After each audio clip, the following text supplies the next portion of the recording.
Oke, sekarang kita akan coba menggunakan tools WhatsApp Risk Checker.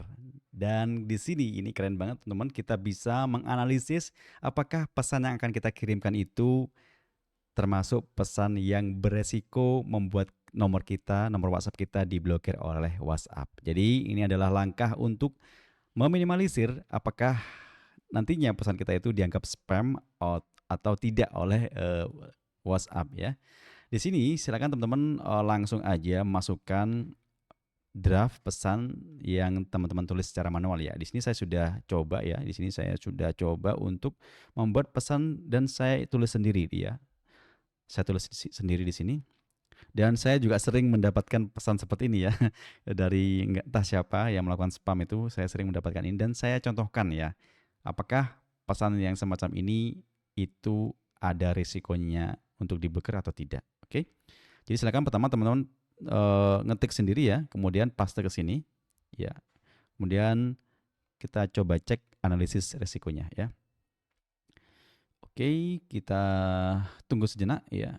Dan by the way, tools ini disponsori oleh Drip Sender ya. Sebuah tools WhatsApp marketing yang sudah banyak sekali membantu orang-orang ya, pebisnis online untuk menjalankan WhatsApp marketing. Oke, balik lagi ke sini teman-teman ya. Setelah dicek ya tadi, pesan yang saya tulis secara manual tadi, ternyata skornya itu 65 ya, cukup tinggi ya. Jadi cukup tinggi, jangan sampai 50% ke atas ya. Ini cukup tinggi risknya atau resikonya. Alasannya apa? Nah, ini kasih alasan teman-teman ya.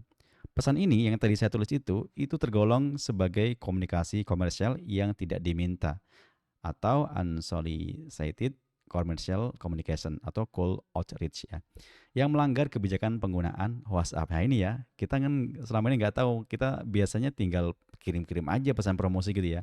Ternyata ada banyak sekali kategori-kategori yang membuat WhatsApp kita itu ditandai sebagai ya ini ya, misalkan unsolicited commercial ya, yaitu pesan komersial yang nggak diminta oleh customer gitu ya, dan itu dianggap melanggar.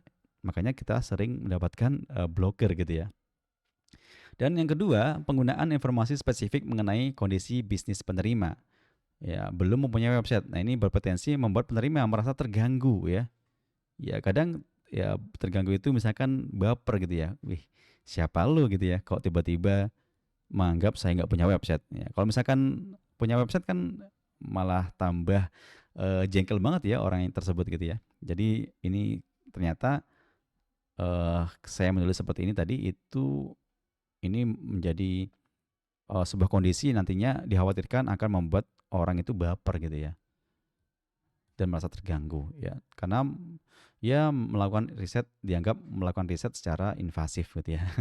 Dan kemudian di sini menyertakan tautan eksternal, yaitu ini ya, ini misalkan link saya dalam pesan pertama kepada kontak yang belum dikenal. Nah ini ya, belum dikenal udah ngasih link. Nah ini ternyata di dalam WhatsApp itu bisa dianggap sebagai spam gitu ya.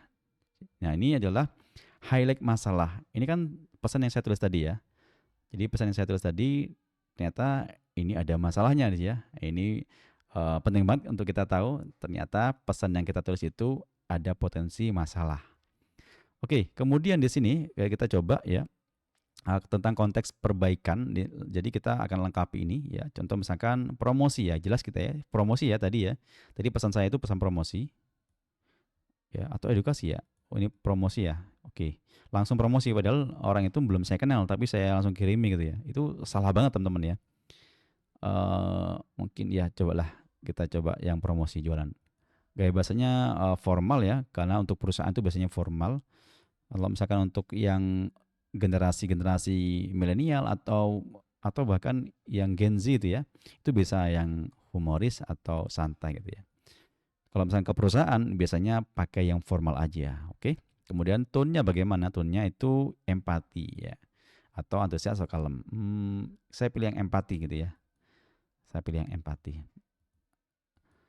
Oke, kemudian mengapa reader menerima ini? Jadi mengapa orang yang kita kirim pesan itu menerima ini? Apa hubungannya? Nah ini bisa kita cek ya, pelanggan lama kah, pernah beli, atau lead chat tapi belum beli ya, artinya sudah pernah berinteraksi tapi belum beli. Database call belum dikenal ya, bahkan ya ini bisa jadi misalkan kayak tadi saya coba cari nomor-nomor di Google Business ya, kemudian saya kirimi pesan, saya tawarkan mereka membuat website di saya, misalkan seperti itu. Ini kan belum kenal ya. Jadi sudah ada ini ya, sudah ada pilihannya. Saya coba pilih yang database call belum dikenal ya, karena memang pada faktanya saya ngirim pesan itu kepada orang-orang yang memang belum saya kenal gitu ya. Oke, sekarang ada rekomendasi ya. Kita cek aja, kita klik aja di situ tombolnya. Kita akan coba menunggunya ya AI ini untuk menyusun strategi copywriting yang benar gitu ya. Oke, nah langsung teman-teman ya. Di sini sudah ada beberapa rekomendasi strategis yang bervariasi ya. Ini ada 4 variasi pesan yang aman ya atau low risk. Artinya ini minimal ya, minimal resikonya gitu ya. Sudah dianalisis dan direkomendasikan seperti ini. Oke. Jadi bisa dibaca teman-teman semua ya. Nah, ini bisa disalin ya seperti itu.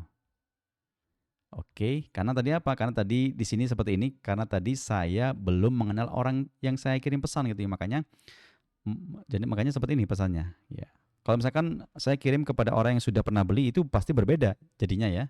Pastinya berbeda. Dan tadi tujuannya adalah promosi, maka ya seperti ini jadinya ya. Kalau misalkan tujuannya adalah edukasi, maka pasti berbeda daripada yang ini. Oke.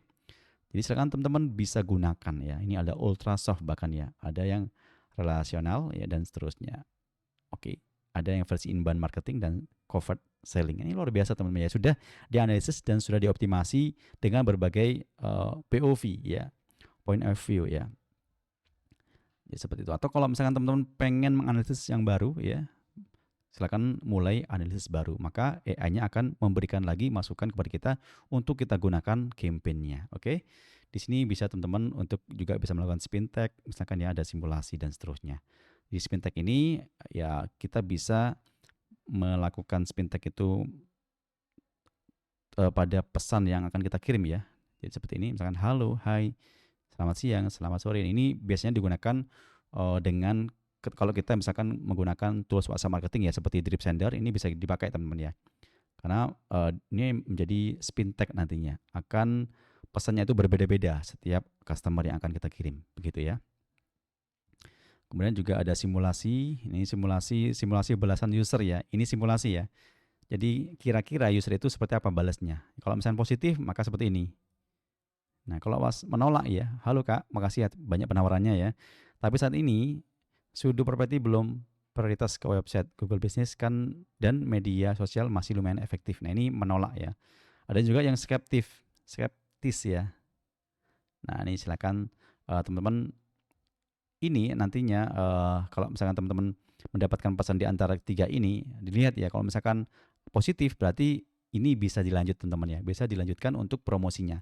Tapi kalau misalkan yang sudah ditolak ya, menolak seperti ini, gayanya seperti ini, maka jangan sekali-kali teman-teman mengirim lagi pesannya ya, karena akan dianggap mengganggu dan pasti bisa jadi akan diblokir WhatsApp teman-teman semua. Kalau yang skeptis bagaimana? Yang ini pilihan teman-teman semua ya, mau di follow up lagi atau tidak ya.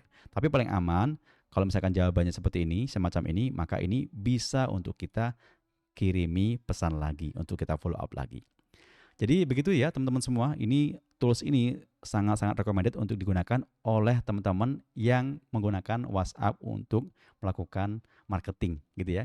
Jadi bagi pemilik bisnis ataupun bagi para CS yang ditugasi melakukan broadcast atau follow up kepada customer. Oke, segitu aja video kali ini, semoga bermanfaat. Kita lanjut ke video yang lainnya.